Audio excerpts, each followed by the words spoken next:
Max Payne is a solid third-person shooter. However, this game also does have its fair share of shitty levels. But the prize for the most fucking annoying ones have got to be these drug-induced hallucination levels. They sure are a trip, and I don't mean that in a good way. So anyway, let's get into it.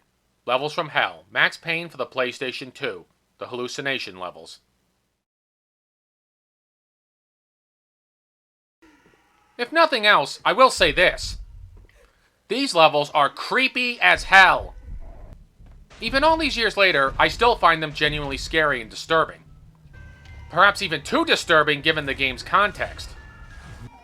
It feels like they should be in a horror game like Silent Hill, rather than a crime game like this one. Regardless of whether or not they belong in the genre though, I can say with certainty that they are frustrating as fucking hell. Let me give you guys a little background context on them before we proceed. In two parts of the game, our hero Max Payne is given an overdose of the game's fictional drug, Valkyr. This drug looks like goblin piss, and apparently it's so nasty that it can fuck up your brain with vivid, nightmarish hallucinations. The hallucination levels come at the beginning of the game's second and third parts. Now these parts do start out with a cool and creepy vibe. In both hallucination sections, Max goes back to his home where his wife and child were brutally murdered years earlier. And these scenes are extremely disturbing. Particularly with the cries of the baby over the soundtrack, as well as the Matrix-like slowing of time and the distorted camera angles. You run down hallways and they surreally stretch out, seemingly into infinity. Also, some scenes get tinted blood red, and a door gets boarded up out of nowhere.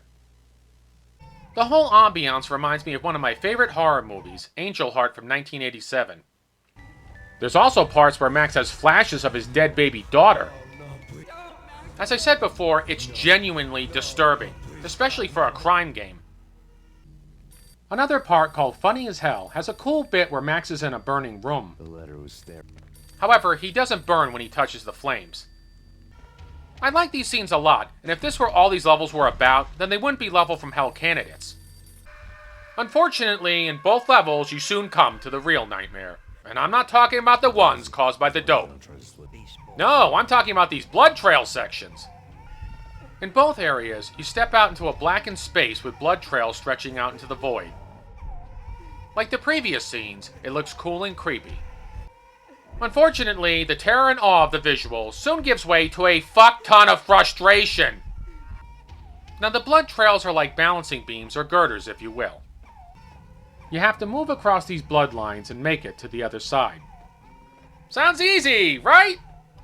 Yeah, it's about as easy as grooming your nutsack with a chainsaw. Unfortunately, this game's controls aren't the smoothest, and in some areas you have to practically turn on a dime. Now you can use left and right on the left thumbstick to try to sidestep and stay on track.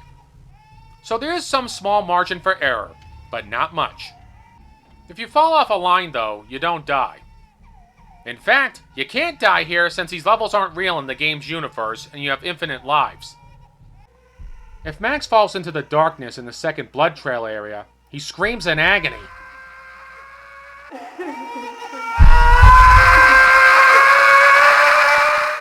Or maybe he's screaming at the game designers for putting him through this shit. But in any case, you have to start at the beginning again, no matter how far you got. I do have to give the game designers credit for one thing, though. This is one of those levels from hell that really makes me feel like I'm in hell. The most aggravating part of these levels, though, is the lack of, well, anything. There's no compass, no map, no horizon. In short, no way to know where the fuck you're going. Except for one thing.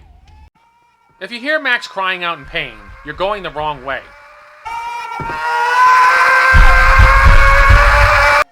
If you hear his dead wife crying, though, it means you're headed in the right direction.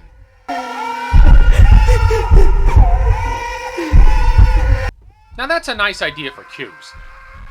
Except, it's annoying. However, what's really fucking annoying is the baby crying. It will cry and cry and cry.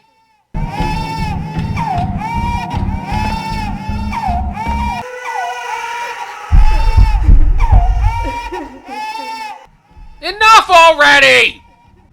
If the game wants to drive me insane like Max, it's doing a fantastic fucking job! Just because Max has to feel the pain though, har har, doesn't mean I need to as well.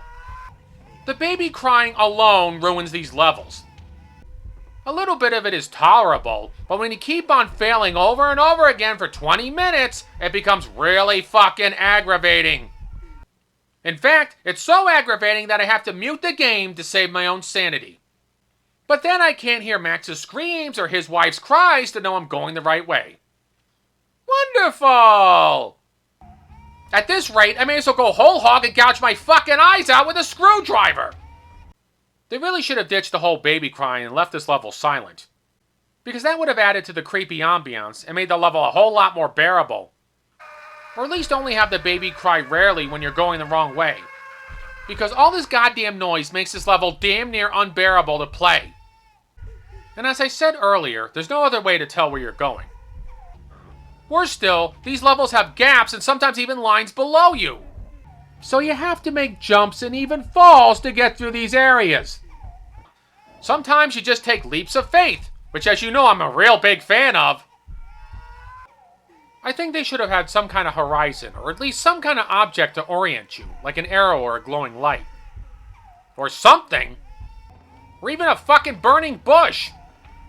Because you have almost no other way of telling which direction is correct, aside from the audio cues. You just have to guess. Unless you read a walkthrough or watched a playthrough on YouTube. When I finally got to the end of these levels, I felt a palpable sense of relief. At the end of the first hallucination area, Max comes upon his dead infant daughter. It's a creepy yet heartbreaking scene. And it really would have impacted me if I didn't have to go through that earlier hell. The end of the second hallucination level is even creepier though. There's the baby crib surrounded by candles on this platform made out of blood.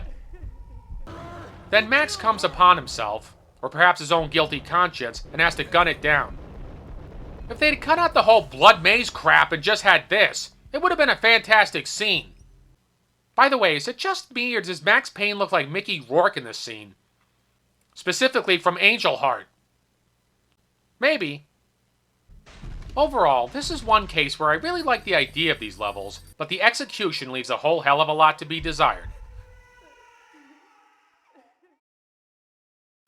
So in conclusion, Max Payne is still a worthwhile game.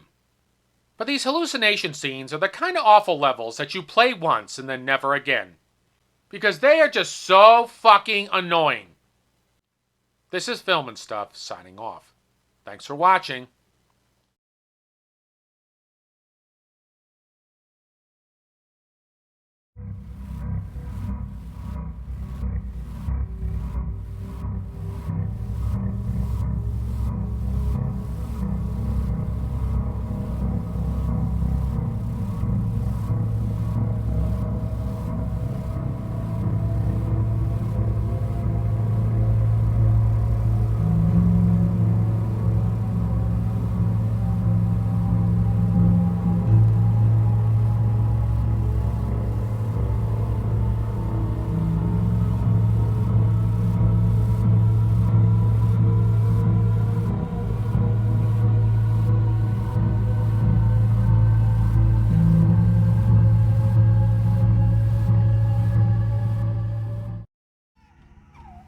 At this rate, I may as well go whole hog and gouge my fucking eyes out with a screwdriver!